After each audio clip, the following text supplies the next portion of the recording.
بسم الله الرحمن الرحيم الحمد لله والصلاة والسلام على رسول الله وعلى آله وأصحابه أجمعين أما بعد ناظرین کرام السلام علیکم ورحمۃ اللہ وبرکاتہ۔ تفہیم دین کی اس بزم کے ہمراہ ہم آپ کی خدمت میں حاضر ہیں۔ آج کی اس ملاقات میں ہمارے ساتھ تشریف فرما ہیں محترم مہمان جناب شیخ شہاب اللہ بہادر صاحب، جو کہ معروف علمی شخصیت ہیں۔ تو آئیے ناظرین، ہم آپ مل کر اپنی اس بزم میں ان کا استقبال کرتے ہیں۔ السلام علیکم شیخ۔ وعلیکم السلام ورحمۃ اللہ وبرکاتہ۔ ہمارے پروگرام میں تشریف آوری کا بہت بہت شکریہ اور خوش آمدید۔ آپ کے بلانے کا بھی شکریہ، اللہ تعالیٰ ہمیں اچھی توفیق عطا فرمائے۔ جزاکم اللہ خیرا۔ ناظرین کرام، اللہ سبحانہ و تعالی نے انسان کو پیدا فرمایا اور اسے حق اور باطل، خیر اور شر میں تمیز اور پہچان کی صلاحیت سے نوازا، اور یہ کہ ثواب اور گناہ کے درمیان فرق کرنے کی اسے طاقت اور سمجھ اور شعور کی نعمت بھی عطا فرمائی۔ آج کی اس محفل میں ہمارا موضوع گفتگو یہ ہے کہ انسان کے لیے گناہوں سے بچنے کی ضرورت و اہمیت۔ تو آئیے اس سلسلے میں محترم مہمان کی زبانی رہنمائی حاصل کی جائے۔ شیخ، انسان کے لیے گناہوں سے بچنا کیوں ضروری ہے؟ سب سے پہلے تو آپ سے ہماری یہ گزارش ہوگی کہ اس بارے میں کچھ رہنمائی فرمائیے گا۔ جزاکم اللہ خیرا۔ بسم اللہ الرحمن الرحیم، والحمد للہ رب العالمین، والصلاة والسلام علی سید المرسلین وعلی آلہ وصحبہ اجمعین، اما بعد۔ انسان عبادت کے لیے پیدا کیا گیا ہے، اور عبادت کا مفہوم ہم صرف نماز اور روزے کی طرف محدود نہ رکھیں، بلکہ انسان کا ہر کام جو نیکی پر مبنی ہوتا ہے اور اخلاص نیت کے ساتھ ہوتا ہے وہ عبادت پر منتج ہوتا ہے۔ اور اس صورت میں اس کی پوری زندگی عبادت میں تبدیل ہو جاتی ہے، لیکن اگر وہ عبادت کے مفہوم کو صحیح معنی میں نہ سمجھتے ہوئے اپنی زندگی کو اللہ کی اطاعت سے موڑ کر گناہوں کی طرف لے جائے تو گویا کہ اس جو مقصد تخلیق ہے اس سے اعراض کرتا ہے، بلکہ کس سے اعراض کرتا ہے؟ اللہ تعالیٰ کے حکم سے۔ اور ایسی صورت میں انسان اپنے اس اعراض کی بنیاد پر اگر دوبارہ لوٹ کر کے راستے پر نہ آ جائے تو اس کے لیے بربادی ہے۔ اسی لوٹ کر آنے کو اور اس کیے ہوئے گناہ کے اثر کے مٹانے کو توبہ کہتے ہیں۔ صحیح۔ تو ایسی صورت میں انسان کے جب پیچھے شیطان لگا ہوا ہے، اس کا نفس امارہ لگا ہوا ہے، دنیا کی بہت ساری خرافات ہیں جو اس کو گناہوں تک کھینچ کر لے جاتی ہیں، لیکن وہ انسان جو متقی ہوتا ہے، جس کی تمثیل حضرت عمر بن خطاب رضی اللہ تعالیٰ عنہ سے کعب بن منبہ نے کیا تھا کہ تقوی یہ ہے کہ آپ چلیں کسی جھاڑی میں، خاردار جھاڑی میں، اور وہاں اپنے کپڑوں کو کیسے بچا کر چلتے ہیں کہ کہیں خاردار جھاڑیاں یا ان کے کانٹے آپ کو دائیں یا بائیں سے آپ کے کپڑے کو کھینچ نہ لیں، یا اس میں پھنس نہ جائیں جس سے آپ کے کپڑے کے دھاگے نکل جائیں، خراب ہو جائے، یا خود جسم میں خراش لگ جائے۔ صحیح۔ تو اس طرح سیدھے راستے پہ چلنے کی ضرورت ہے۔ خاردار جھاڑیاں یا کہ گناہوں کے انبار یا کہ اسی طرح سے شیطان اور نفس امارہ کا یلغار انسان کی طرف موجود ہے۔ صحیح۔ لہذا اس سے بچنے کا راستہ یہی ہے کہ انسان ہمیشہ اللہ کی طرف رجوع کرے۔ تابہ یتوبو کے معنی بھی رجوع کرنے کے ہوتے ہیں۔ تو انسان گناہوں سے، غلط راستے سے ہٹ کر کے جب دوسری طرف جاتا ہے تو اس سے لوٹ کر آنے کو توبہ کہتے ہیں۔ لہذا انسان کی اپنی زندگی میں توبہ ایک ضروری چیز ہے۔ اگر مختصر طور پر اس کو یوں بیان کیا جائے کہ انسان اور اس کے خالق و مالک یا اس کے محبوب، جیسے بعض اہل علم نے کہا کہ اللہ محبوب ہے انسان کے لیے، محبوب ہونا چاہیے. جی سمجھنے کا ایک پہلو یہ بھی ہے جی جیسا آپ کہہ رہے ہیں تو وہ یہ ہے انسان اور محبوب کے درمیان یہ گناہ رکاوٹ ہے، لہذا رکاوٹ کو دور کرنا ضروری ہے. محبوب اس لیے کہ انسان جب اللہ کا بندہ ہے اور اللہ کا بندہ ہوتے ہوئے اسے محبوب بندہ بننا چاہیے. صحیح. اور پھر اگر محبوب کا بننا چاہتا ہے تو اسے پہلے اللہ سے محبت کرنا چاہیے. جی قل ان کنتم تحبون اللہ فاتبعونی. یحببکم اللہ. تو اسی صورت میں اللہ سے محبت کرنا ہے تو رسول کے طریقہ کار پہ چلنا، اللہ آپ کو محبوب بنا لے گا. تو یہ حب و محبوب کا یہ سلسلہ اللہ اور بندے کے درمیان ایک مطلوب چیز ہے. جی والذین آمنوا اشد حبا للہ، یہ تو مطلوب ہے. جی ہاں، تو جو لوگ ایمان لاتے ہیں اور ایمان کا تقاضا یہ ہے کہ اللہ سے زیادہ محبت کی جائے اور اس پر ڈٹ کے رہا جائے.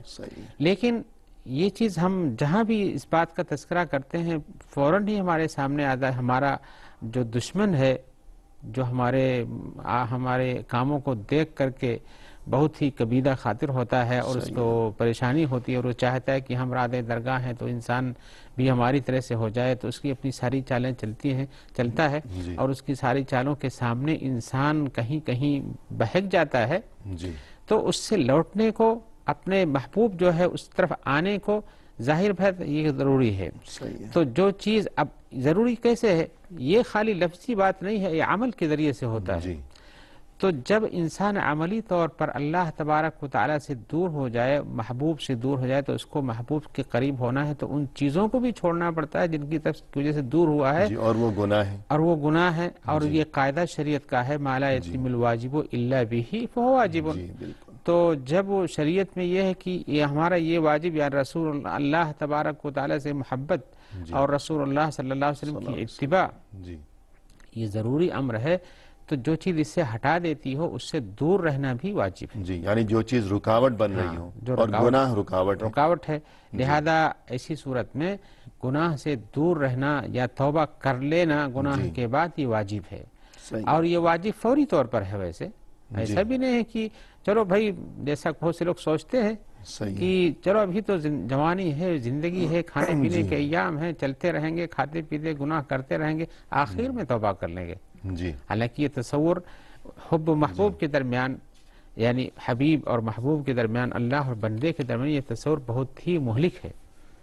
اور توبہ کر لیں گے تو پھر ضمانت کیا ہے کہ انسان کب تک زندہ رہے گا؟ ہاں وہی، اس لیے کہ وَمَا تَدْرِي نَفْسٌ مَاذَا تَكْسِبُ غَدًا، کل کیا ہونے والا ہے کسی کیا خبر ہے. لہذا توبہ جو ہے فوری طور پر واجب ہے، تاکہ انسان گناہ سے اگر ہو جائے تو فوراً اپنے طہارت کی کوشش اور اپنے محبوب سے دوری کو مٹانے کی کوشش لازمی ہو جاتی ہے. تو آپ کے اسی جملے سے اگر یہ سوال دریافت کیا جائے آپ سے کہ توبہ محض کسی مخصوص موقع پر کی جانی چاہیے، یا یہ کہ مسلمان کو ہمیشہ ہی اٹھتے بیٹھتے رات دن شب و روز بغیر کسی وقت کی تحدید کے توبہ کا اہتمام کرتے رہنا چاہیے؟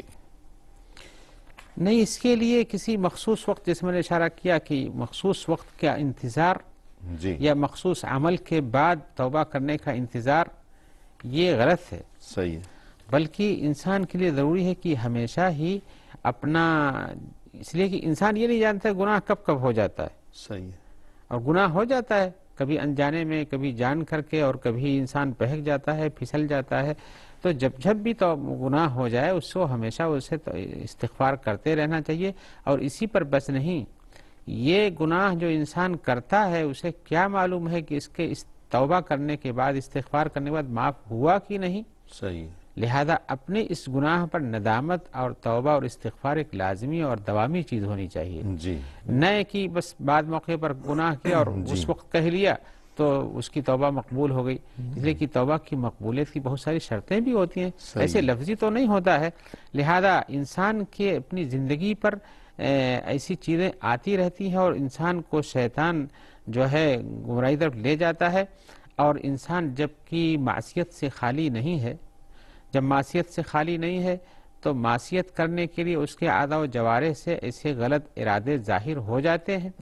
اور ان چیزوں کو اگر اس سے بھی ہو جائے، ایسا نہ ہو تو شیطان تو پیچھے لگا ہی رہتا ہے، وسوسے ڈالتا رہتا ہے اور اللہ کے ذکر سے غافل کرتا رہتا ہے، اور اس انسان کے کام میں کمیاں ڈالنے کی کوشش کرتا ہے.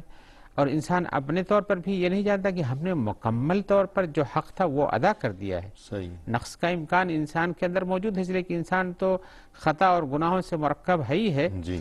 اور ایسی صورت میں اس سے غلطیوں کا امکان موجود ہے. اور اللہ کے رسول صلی اللہ علیہ وسلم نے فرمایا ہے کل بنی آدم خطا جی. وہ خیر الخطائین التوابون، کہ بنی آدم کی اولاد سب سے غلطیاں ہوتی ہیں، جی. لیکن غلطی کرنے والوں میں سب سے بہتر انسان وہ لوگ ہوتے ہیں جو توبہ کر لیتے ہیں. جی. تو ایسی صورت میں توبہ کرنے والے یہی بہتر ہیں، اور ان کے لیے جو توبہ کرنے والے ہیں جب بھی گناہ ہوا توبہ کے لیے تیار رہتے پہلے سے. یعنی یہ نہیں فرمایا کہ بہترین بنی آدم وہ ہیں کہ جن سے خطا سرزد ہی نہیں ہوتی. خطا سرزد ہوتی ہے، ہوگی. بعض اوقات انسان کو معلوم بھی نہیں ہوتا کہ مجھ سے کوئی گناہ کا ارتکاب ہو چکا ہے، لیکن بہترین لوگ وہ ہیں فرمایا کہ جو توبہ کرتے رہتے ہیں. جی ہاں. تو لہذا علی الدوام ہر ایک کو ہمیشہ توبہ کا اہتمام کرتے رہنا چاہیے. غلطی ہونے کا امکان تو ہر انسان سے موجود ہے، تاکہ رسول اللہ صلی اللہ علیہ وسلم نے فرمایا کہ کبھی میرے دل پر بھی کبھی پردہ سا پڑ جاتا ہے، جی. لیکن اللہ تبارک و تعالی اس پردے کو جلدی سے ہٹا دیتے ہیں. اور کبھی کوئی غلطی ہو بھی جائے شدید تقاضے کے حساب سے یا کبھی چیز میں فیصلے میں تو فوراً اس کی تنبیہ ہو جاتی تھی. اور اللہ تبارک و تعالی نے ان کے لیے ویسے بھی فرمایا لیغفر لک اللہ ما تقدم من ذنبک وما تأخر، جی. آپ کے اگلے اور پچھلے سارے گناہ معاف کر دیے گئے. صحیح. کوئی یہ نہ سوچے کہ آپ نے یہ جو فرمایا کہ پردہ سے پڑ جاتا ہے تو یہ کیا الفاظ ہیں. حدیث میں اصل جو الفاظ ہیں انہو لیغان علی قلبی، جی معروف حدیث ہے. استغفر اللہ فی اليوم واللیلۃ 70 مرۃ. جی. حدیث کے الفاظ یہ ہیں کہ میرے دل پہ کبھی جیسے آدمی کی توجہ ہمیشہ ایک جیسی نہیں ہوتی، صحیح ہے، اس توجہ میں کمی بیشی ہو جاتی ہے. اسی کی تعبیر اللہ کے رسول صلی اللہ علیہ وسلم نے فرمایا کہ لیغان علی قلبی. جی. کبھی کبھی ویسے بھی ایک حدیث میں آیا کہ ایک صحابی نے آ کے کہا رسول اللہ صلی اللہ علیہ وسلم سے کہ میں آپ کی مجلس میں ہوتا ہوں تو میرا ایمان بہت ہی اونچا تازہ اچھا ہوتا ہے اور کیا ارتقائی کیفیت ہوتی ہے ہماری، لیکن جب گھر والوں میں چلا جاتا ہوں تو کبھی باغ میں چلا گیا، پیڑ پودوں کے درمیان مشغول ہو گیا، بچوں کے درمیان کھیل کود میں ان کے ساتھ ہنسی مذاق میں لگ گیا. تو اللہ کے رسول صلی اللہ علیہ وسلم نے اس وقت فرمایا کہ میری محفل میں جس پوزیشن میں تم رہتے ہو اگر اسی پوزیشن میں ہمیشہ رہ جاؤ گے جی تو آپ نے صافحتکم الملائکہ، تو تم سے فرشتے مصافحہ کریں گے. یعنی انسان کے احوال میں کمی بیشی ہوتی رہتی ہے، یہ فطری چیز ہے، فطری چیز ہے. لیکن اس فطری چیز کی یہ جو کمی ہے اس کی تکمیل کے لیے توبہ و استغفار ہی اس کا واحد ذریعہ ہے. جیسے فرائض میں کمی کے لیے روزے کے اندر صدقہ فطر دیا جاتا ہے، جی. نمازوں کے فرائض میں کمی کے لیے نوافل ادا کیے جاتے ہیں اور یہ اس کی تکمیل کرتے ہیں. ایسے انسان کی عملی زندگی میں اور کمیوں کے لیے استغفار یہ بہتر کام کرتا ہے. روزے میں کچھ کمی رہ گئی ہو تلافی کے لیے صدقۃ الفطر ہے، اور پھر شوال کے روزے ہیں، جی شوال کے روزے، دیگر نفلی روزے ہیں. جی ہاں، زندگی ذریعے سے انسان تو گویا کہ روزمرہ کی جو انسان کی شب و روز کی 24 گھنٹے کی جو زندگی ہے اس میں اگر قلبی کیفیت میں جی کچھ غفلت طاری ہو گئی ہو جو کہ ایک فطری اور بشری تقاضا ہے تو اس کی تلافی کے لیے توبہ و استغفار اور انابت اللہ کا اہتمام گویا کہ یہ اس چیز کا وسیلہ اور ذریعہ ہے، اور اسی وجہ سے اسے مشروع کیا گیا ہے. مشروع کیا گیا، اور اللہ تبارک و تعالی اپنے بندے کی توبہ کو قبول بھی کرتے ہیں. جی. جیسے اللہ نے فرمایا کہ هو الذی یقبل التوبۃ عن عبادہ، سورہ شورى کی آیت نمبر 25 ہے کہ اپنے بندوں کی توبہ کو وہی قبول کرتا ہے. لہذا توبہ اپنی جگہ پر انسان کی طہارت، گناہوں سے طہارت کا ذریعہ بھی ہے اور رب کی عبادت کا سبب بھی ہے، جی. اور صحیح توجہ کا ایک خاص ذریعہ ہے. انسان غلطی سے ہٹ کر کے جب گناہوں سے استغفار اور توبہ کرتا ہے تو پوری طریقے سے اللہ تبارک و تعالیٰ کی رحمت کی طرف متوجہ رہتا ہے. لہذا یہ چیز اپنی جگہ پر توبہ کرنا ضروری ہے، اور توبے کا دروازہ بھی ہمیشہ کھلا ہوا. یہ نہ سوچے کہ بس اگر بر وقت اسی دن گناہ کیا توبہ نہیں کر سکا تو بعد میں نہیں کرنا چاہیے. توبہ کا دروازہ ہمیشہ کھلا ہوا ہے. یہ اور بات ہے کہ تاخیر نہیں کرنی چاہیے. تاخیر نہیں کرنا چاہیے، اس لیے کہ تاخیر کرنے میں انسان اپنے مستقبل کا ضامن تو نہیں ہے. صحیح بتاتے خود. تو فی الحال ایک وقفہ لے لیں. جی صاحب. ناظرین لیتے ہیں مختصر سا وقفہ، ہمارے ساتھ ہی رہیے گا.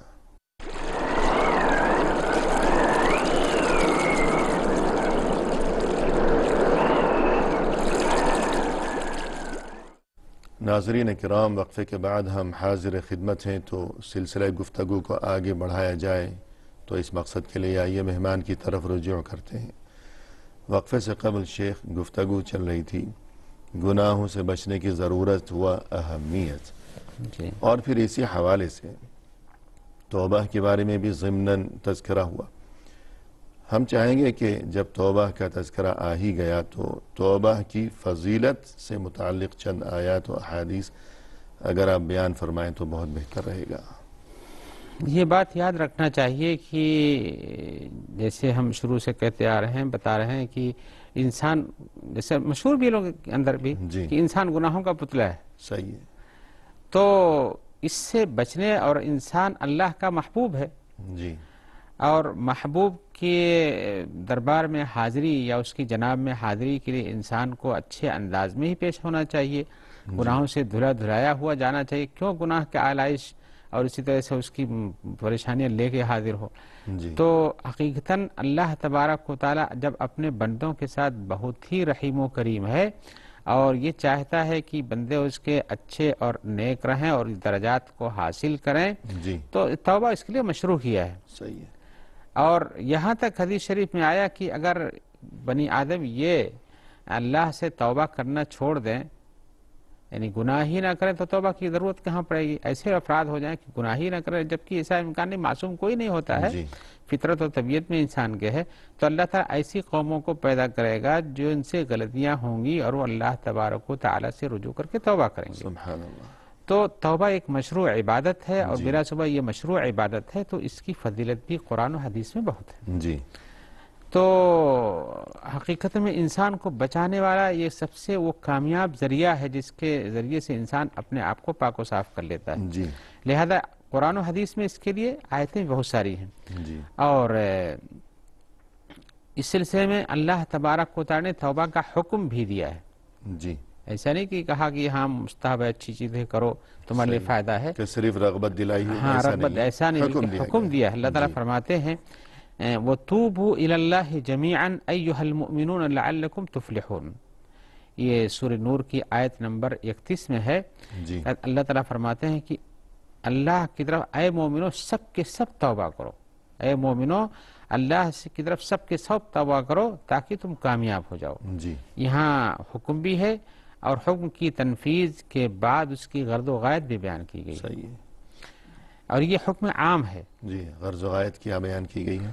حکم عام ہے کہ سب کے سب توبہ کرو، یعنی سارے مومنوں کو توبہ کرنا ضروری ہے، یہ جی مشروع ہے، جیسے ایک قسم کی عبادت ہو گئی، اس کو صحیح، کرنا ضروری ہے، جی اور غایت یہ بیان کی کہ تاکہ تم کامیاب ہو جاؤ۔ جی وہ آیت جو روزے کے سلسلے میں یا ایھا الذین آمنوا جی کتب علیکم الصیام کما کتب علی الذین من قبلکم لعلکم تتقون، روزے کا مقصود یہ ہے کہ کرو گے تو تقوی پیدا ہوگا، جی توبہ کرو گے تو کامیابی ملے گی۔ یہاں توبہ کے بارے میں یہ حکم ہے کہ توبہ کرو، جی اور اس سے تاکہ تم کامیاب ہو جاؤ۔ یعنی انسان کے لیے دنیا و آخرت میں ہر قسم کی کامیابی اور کامرانی سمیٹنے کے لیے طریقہ خود اللہ کی طرف سے بتا دیا گیا جی ہاں، کہ توبہ کرتے رہا کرو۔ ہاں اب یہ اگر عمومی اپنے طور دماغ میں جتنے بھی طریقے تدبیریں آئیں وہ تو کوئی ضمانت نہیں کہ وہ کارگر ہو، مفید ہو یا نہ ہو، یا محنت جی۔ ضائع جائے، وہ بھی اختیار کی جائیں اگر جائز اور شرعی ہو، لیکن یہ طریقہ تو خود اللہ نے بتا دیا۔ ہاں، اور ویسے عمومی طور پر یہ حکم دیا گیا ہے جی سارے مومنوں کو،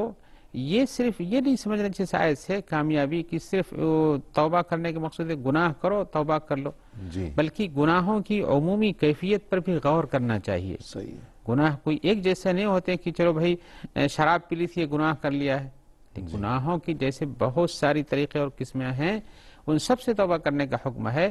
اسی میں سے کسی کا مال غصب کر لیا مثال کے طور پر، یہ بھی گناہ ہے، صحیح ہے، لیکن اس کا توبہ کا طریقہ کیا ہے؟ یہ صرف نہیں جی کہ زبان سے کہتا اللہ غلطی ہوگی معاف کر، بلکہ اس کا طریقہ بتایا گیا ہے کہ اس قسم کے گناہ تو کیسے کرنا چاہیے، اس قسم کے گناہ ہو تو کیسے کریں۔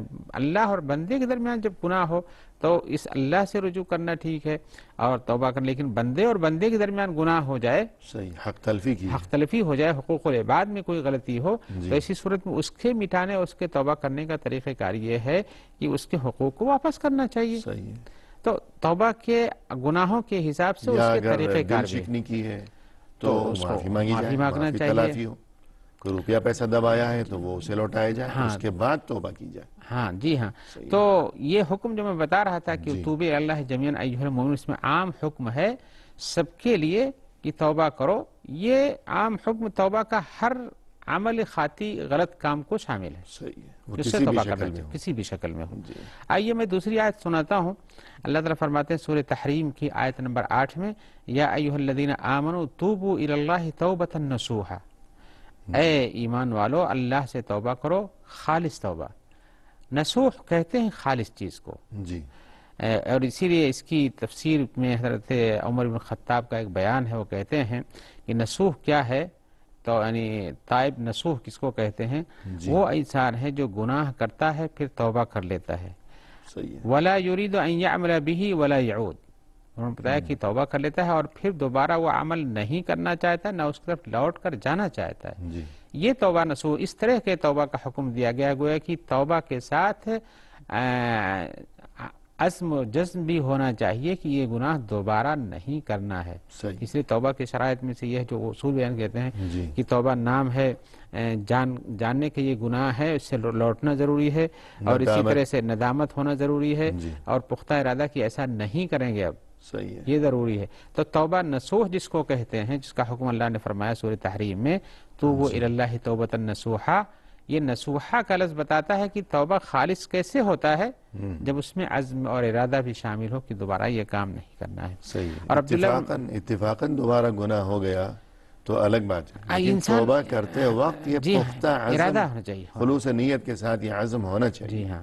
ورنہ وہ توبہ جو ہے وہ صحیح نہیں۔ ہاں، انسان چونکہ میں نے جس شروع میں بتایا کہ انسان گناہوں کا پتلا کہتے ہیں، جی یہ ہے کہ گناہوں کا پتلا ہونے کا یہ مقصود نہیں کہ گناہ سے بھرا ہوا ہے، لیکن گناہ سے اس کے شرست میں پڑی ہوئی ہے، جی فطرت میں شامل، فطرت میں شامل، گناہ ہو جاتا ہے اس سے، صحیح ہے، اور ویسے بھی گناہ ہو جانے کے اسباب اتنے موجود ہیں کہ شیطان اپنے لاؤ لشکر کے ساتھ اس کے پیچھے لگا ہوا ہے، اس کے خود اپنے نفسی خواہشات ہوتی ہیں، دنیا کے طور طریقوں کو دیکھتے ان کی طرف مڑ جاتا ہے۔ تو اگر جیسے آپ نے کہا کہ خالص ارادہ ہونا چاہیے کہ آئندہ نہیں کروں گا، کچھ لوگوں کو ہم دیکھتے ہیں کہ جب انہیں توبہ کی طرف متوجہ کیا جاتا ہے تو وہ کہتے ہیں کہ ابھی تو ہمارا تو کام دھندا ہی ایسا ہے کہ یہ تو چلے گا سلسلہ برائی کا، جھوٹ کا، بے ایمانی کا، تو ابھی سے ہم کیسے توبہ کر لیں، تو یہ کوئی توبہ تو نہیں ہوگی، تو اس لیے ہم تو مجبور ہیں۔ یہ تو توبہ ہی نہیں بلکہ گناہ پر اصرار کا ایک کی دلیل ہے یہ۔ جی لیکن اگر یہ کہا جائے کہ اگر گناہ ہو گیا تو انسان توبہ تو کر لے اور بعد میں پھر دیکھی جائے گی، ایک یہ پہلو بھی تو ہے نا کہ جیسے کپڑا میلا ہو جاتا ہے اسے دھو لیا جاتا ہے، جی ہاں، پھر میلا ہوتا ہے پھر دھویا جاتا ہے، تو اسی لیے جو گناہ توبہ جو ہمیشہ کرتے رہنا چاہیے کا مفہوم یہی ہے کہ گناہ ہو جائے تو اس کی صفائی ضروری ہے، پھر صفائی، گناہ ہو جائے صفائی ضروری ہے، یعنی کوئی یہ نہ کہے کہ ابھی تو بہت باقی ہے، پتہ نہیں کیا میں کیوں توبہ کروں، کر لے توبہ، آگے اللہ مالک ہے، نیت رکھے کہ میں دوبارہ کچھ دیر نہیں پہلے ہم جاؤں لوگ گا۔ بتا رہے تھے کہ انسان اپنے مستقبل کا ضامن نہیں، اس کی موت کب آئے گی، کب اس کو موقع ملے گا نہیں ملے گا، یا ایک ہی اس کے بعد وہ اور زیادہ گنہگاری میں پڑنا شروع کر دے گا، یہ تو نہیں جانتا ہے، لہذا اس کو جیسے علم ہے، اس کو معلوم ہے کہ ہم نے گناہ کر لیا ہے تو توبہ اسی وقت کرنا شروع کر دینا چاہیے۔ گویا اس کی مثال ایسی ہے کہ نفس کے ساتھ کشتی جاری ہے، کبھی وہ غالب ہے، کبھی اس نے پچھاڑا، کبھی اس نے پچھاڑا، لیکن پیچھا چھوڑنا نہیں چاہیے نفس کے خلاف کارروائی کا، یعنی توبہ کرتے رہیں۔ شیطان تو پیچھے نہیں ہٹنے والا ہے، تو ہم بھی پیچھے نہ ہٹیں۔ ہاں، تو انسان کو بھی چاہیے کہ اگر وہ مومن ہے تو توبہ نصوح کے بار بار کرے، اور اسی طرح سے گناہ جب ہو جائے جب دوبارہ توبہ کرے، اس لیے کہ یہ حدیث میں اسی طرح کے توبہ نصوح کے سلسلے میں سمجھ لیجیے، حدیث میں آیا ہوا ہے التائب من الذنب کمن لا ذنب لہ، کہ جب انسان گناہوں سے توبہ کر لیتا ہے تو ایسا ہو جاتا ہے گویا کہ گناہ نہیں کیا، اس لیے کہ گناہ کرنے کا جو نقصان، انسان اپنی زندگی میں گناہ کرنے کے بعد تو سمجھتا ہے کہ ہم فائدے میں ہیں، لیکن اس کا جو اخروی نقصان یا اللہ کی ناراضگی ہے وہ تو دور نہیں ہو سکتی ہے۔ صحیح ہے۔ تو اس حدیث میں جو کہا گیا التائب من الذنب کمن لا ذنب لہ، کہ جو انسان گناہوں سے توبہ کر لیتا ہے ایسا ہو جاتا ہے گویا کہ اس نے گناہ نہیں کیا، اللہ کے نزدیک اس کا حکم پاک صاف لوگوں میں پھر داخل ہو جاتا ہے۔ پھر اگر گناہ ہو جائے تو پھر اس کو صفائی کرنی چاہیے، بار بار کرتے رہنا چاہیے، اور یہ بات یاد رکھنا چاہیے کہ اللہ تبارک و تعالی توبہ کرنے والوں کو پسند فرماتے ہیں، محبوب رکھتے ہیں، اور یہ توبہ کی ایک بہت بڑی فضیلت ہے۔ اللہ تعالیٰ فرماتے ہیں ان اللہ یحب التوابین وَيُحِبُّ الْمُطَّهِّرِينَ، سورہ بقرہ کی آیت نمبر 222 میں ہے یہ کہ اللہ تعالیٰ توبہ کرنے والوں کو محبوب رکھتے ہیں اور ایسے ہی طہارت اور صفائی رکھنے والوں کو بھی محبوب رکھتے ہیں. تو ایسی صورت میں یہ بات اپنی جگہ کہ انسان اللہ کا محبوب بنے توبہ کے ذریعے سے، یہ بھی بہت بڑی فضیلت ہے. اور توبہ کا حکم تو نبیوں نے بھی اپنی قوموں کو دیا ہے. یہ آگے چلنے سے قبل یہ کہ ان اللہ یحب التوابین ویحب المتطہرین، اس میں ایک اور پیغام بھی پوشیدہ ہے کہ ظاہری و باطنی طہارت. جی ہاں، اس بارے میں بھی تذکرہ ہو جائے، مفید رہے گا.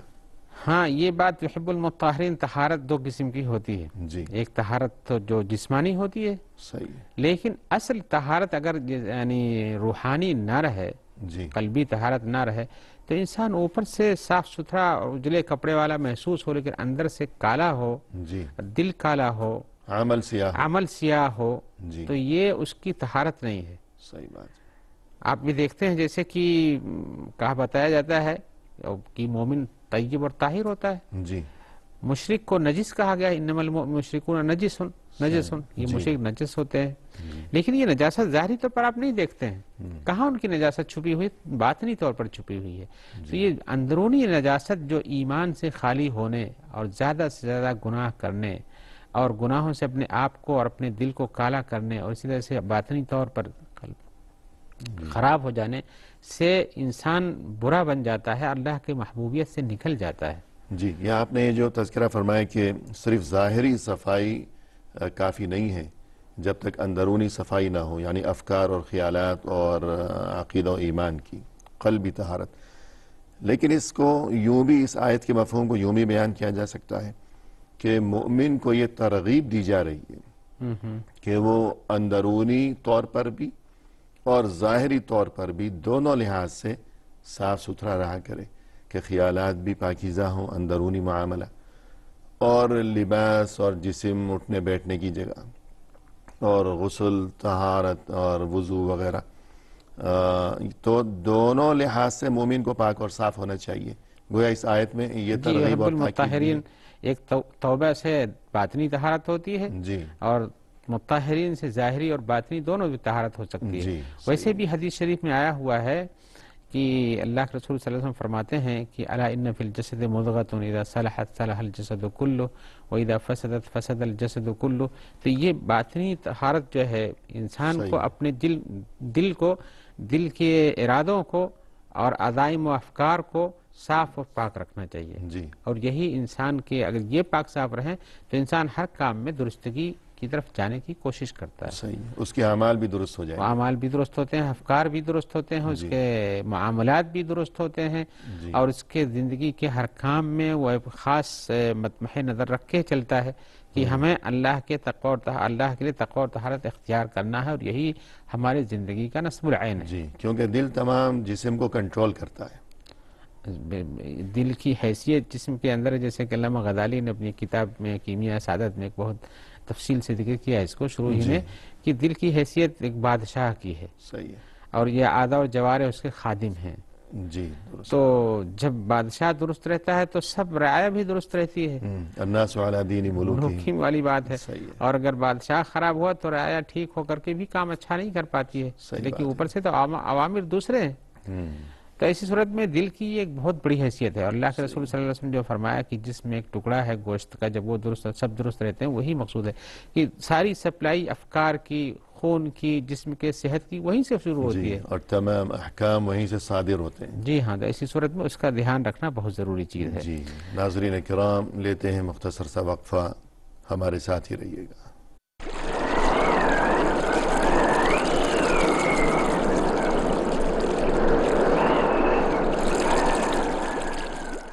محترم ناظرین، وقفے کے بعد ہم حاضر خدمت ہیں. تو آئیے اس سلسلہ گفتگو کو مزید آگے بڑھانے کی غرض سے مہمان کی جانب رجوع کیا جائے. وقفے سے قبل محترم گفتگو یہ چل رہی تھی کہ گناہوں سے بچنے کا جب تذکرہ کیا گیا تو ضمناً توبہ کی گفتگو بھی آئی، اور توبہ کے سلسلے میں اور اس کی فضیلت کے بارے میں بالخصوص آپ کچھ گفتگو فرما رہے تھے.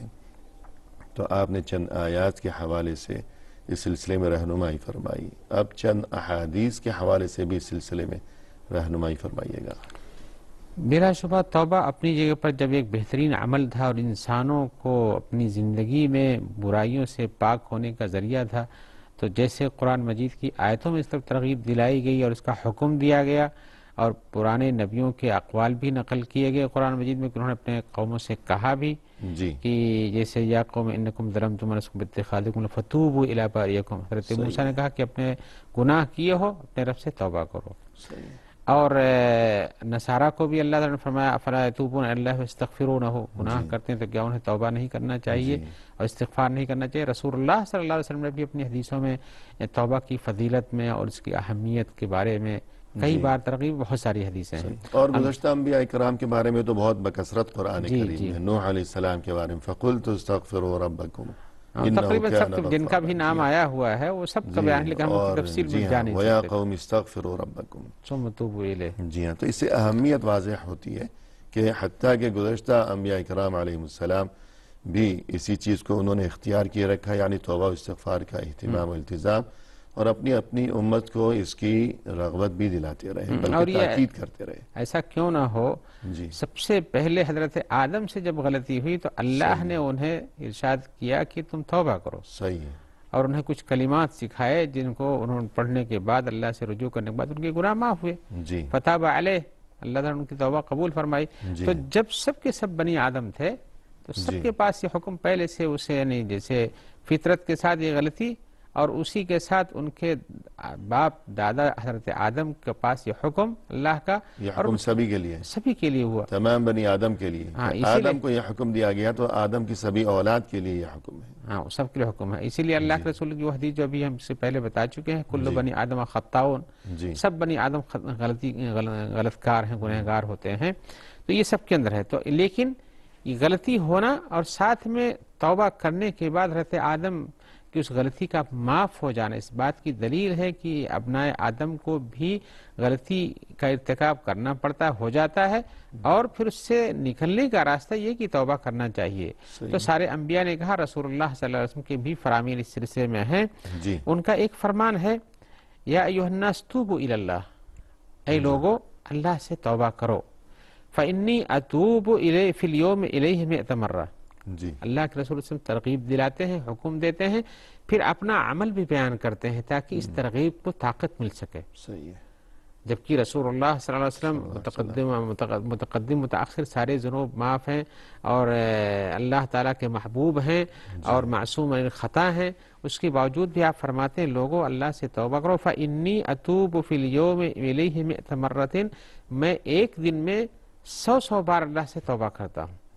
سبحان اللہ. یہ رسول اللہ صلی اللہ علیہ وسلم فرماتے ہیں. جب رسول اللہ صلی اللہ علیہ وسلم اللہ کے رسول ہونے کے ساتھ، محبوب بندہ، محبوب الہی ہونے کے ساتھ ایک ہی دن میں 100 بار کہہ رہے ہیں میں توبہ کرتا ہوں اور تم لوگ بھی توبہ کرو، تو امتیوں کو بلا شبہ اس پر توجہ دینے کی ضرورت ہے.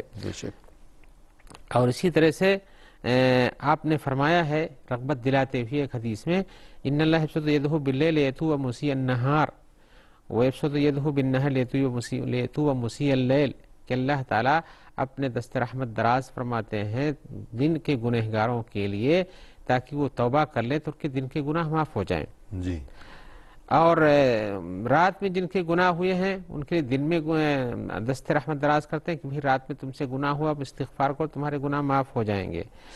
تو بلا شبہ یہ انسان کے گناہوں کے کفارے کا ذریعہ ہے. بلکہ یہاں تک حدیث میں رغبت دلائی گئی کہ گناہ کتنے بھی ہو جائیں، کتنے بھی زیادہ ہو جائیں، بلکہ حدیث میں کہا گیا کہ اگر تم غلطی کرو، غلطی پر ندامت اختیار کرو، توبہ کر لو، تو تمہارے گناہ اگر ولو بلغت ذنوبکم عنان السماء، آسمان تک پہنچ جائیں، یعنی گناہوں کا انبار ہو جائے، لیکن تم توبہ کرو گے تو گناہ معاف ہو سکتے ہیں.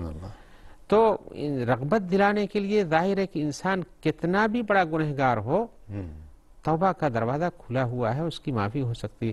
وہ حدیث جو بہت ہی مشہور ہے، لوگ جانتے ہیں، سب سناتے ہیں کہ ایک آدمی تھا، حدیث میں آیا ہوا یہ کہ ایک آدمی تھا، رسول اللہ صلی اللہ علیہ وسلم فرمایا اس کو بنی اسرائیل میں سے اس نے 99 قتل کیے، لیکن اس کے دل میں یہ ہوا کہ بھئی میں غلط کرتا ہوں، توبہ کرنا چاہیے، ہمارا استغفار ہو سکتا ہے کہ نہیں، توبہ قبول ہو سکتی کہ نہیں. کسی سے پوچھا تو کسی نے کہا کہ ارے 99 قتل کرنے کے بعد 100 چوہا کھا کے بلی حج کو چلی والا مسئلہ ہو گیا کہ تم 99 قتل کے بعد کہتے ہو تمہاری معافی ہوگی. ایک نہیں قتل کیے ہو, اس پر سے 99 کیے ہو. تو کہا جب یہ صورتحال ہے تو چلو تمہیں بھی 100 پورا کر دیتے ہیں. جی اس کو بھی نپٹا دیا. لیکن اس کے باوجود بھی اس کے دل میں یہ رہا کہ ہم غلط کار ہیں, جی ہمیں اپنے آپ سے اپنے گناہوں کی معافی مانگنی چاہیے. تو رسول اللہ صلی اللہ علیہ وسلم حدیث سے فرمایا ہے کہ وہ کتنی عظیم حدیث ہے توبہ کی طرف رغبت دلانے کے لیے کہ کتنے بھی بڑے گناہ ہوں انسانوں کے پاس تو ان کی توبہ ہو سکتی ہے. ویسے بھی علماء نے کہا ہے کہ انسانوں کو کبھی اللہ کی رحمت سے مایوس نہیں کرنا چاہیے.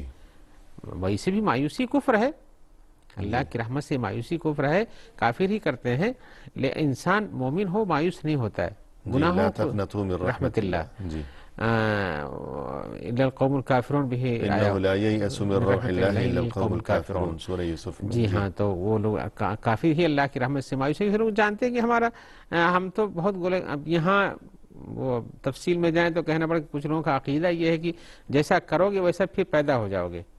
گنہگار گناہ کرو گے, گناہ کے ساتھ دوسری قوم میں دوسری نیا جنم ہو جائے گا, تناسب اسی شکل میں ہو جائے گا. حالانکہ ایسا نہیں ہے, انسان گناہ کرتا ہے, اگر گناہوں سے توبہ کر لے تو اس کی صفائی ہو جاتی ہے.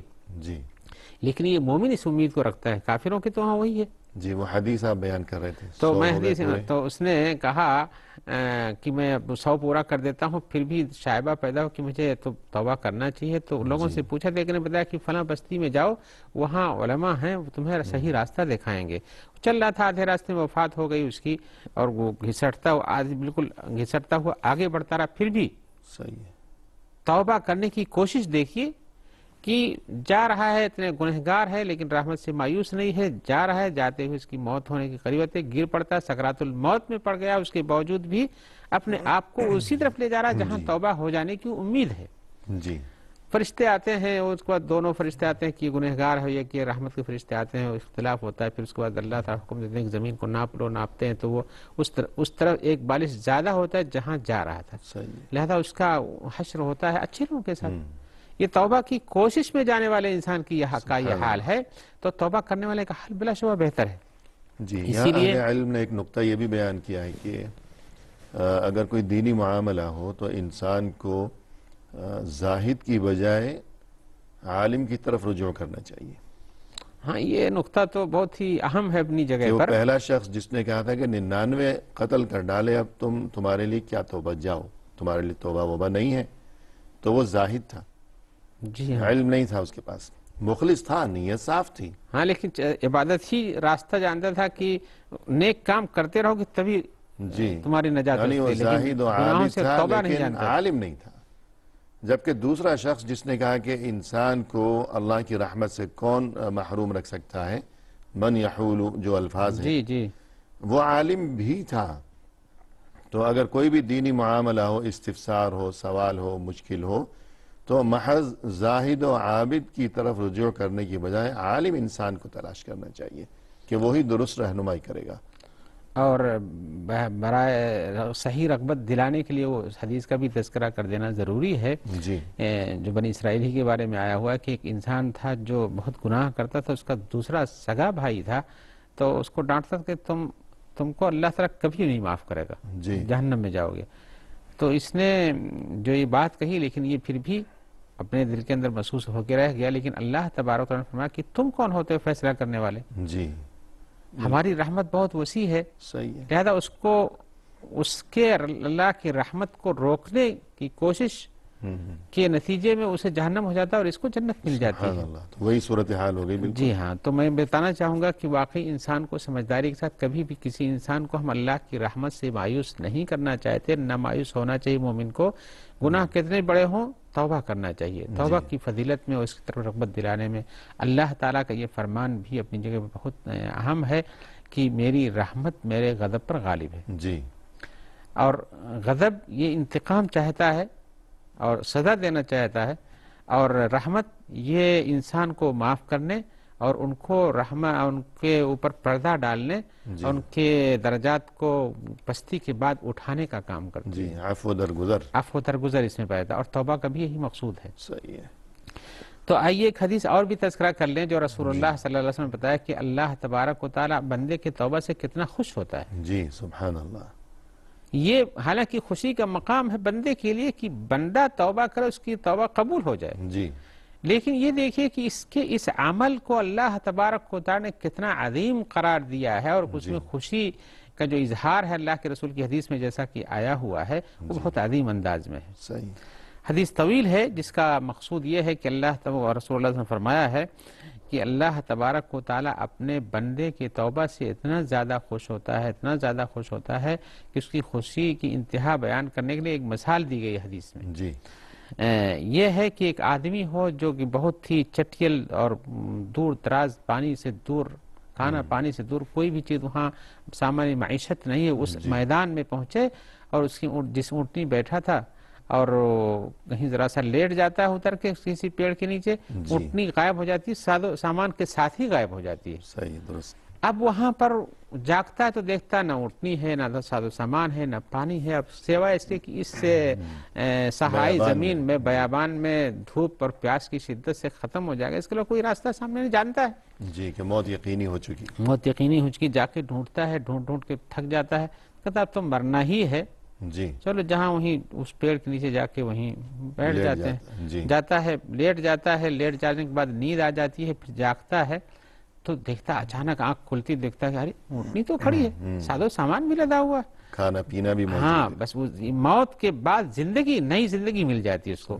اس خوشی میں وہ غلطی سے کہتا ہے کہ اللہ تو میرا بندہ، میں تیرا رب ہوں. جی کہنا چاہتا ہے کہ یا اللہ تو میرا رب ہے، میں تیرا بندہ ہوں. ہاں حدیث میں آیا کہ اخطأ من شدت الفرح. فرح. جی اتنی زیادہ خوشی ہوئی کہ زبان پہ کنٹرول نہیں ہے، کہنا کیا چاہتے زبان سے کچھ اور نکل گیا. کہ یقینی موت سے بچ گیا. ہاں تو میں بتاؤں حدیث میں آیا کہ اللہ تعالیٰ اس بندے کی کتنی خوشی تھی، اس سے کہیں زیادہ اللہ تبارک اپنے بندے کی توبہ سے خوش ہوتے ہیں. کہ جب کوئی بندہ توبہ کرتا ہے تو اللہ کو اس سے بھی زیادہ خوشی اس وقت ہوتی ہے کہ بندہ یہ توبہ کر رہا ہے، اور یہ توبہ بلا شبہ ایک نیکی ہے، کہ عبادت ہے، لہذا یہ کام اسے کرنا چاہیے تھا. جی تو پروگرام کے اختتام پر تہہ دل سے ہم آپ کے شکر گزار ہیں کہ آپ تشریف لائے اور ہماری اور ناظرین کی آپ نے نہایت مؤثر انداز میں رہنمائی فرمائی. لہذا جزاکم اللہ خیر. اللہ بارک فیکم، تقبل اللہ منا جمیعا. آمین یا رب. ناظرین کرام، اختتامی موقع پر تہہ دل سے ہم آپ کے بھی شکر گزار ہیں کہ آپ نے ہمارا یہ پروگرام دیکھا، اور آپ سے یہ وعدہ رہا کہ انہی محترم مہمان کی معیت میں اسی موضوع کے ہمراہ آئندہ ملاقات کے موقع پر ہم حاضر خدمت ہوں گے. اس وقت تک کے لیے فی امان اللہ.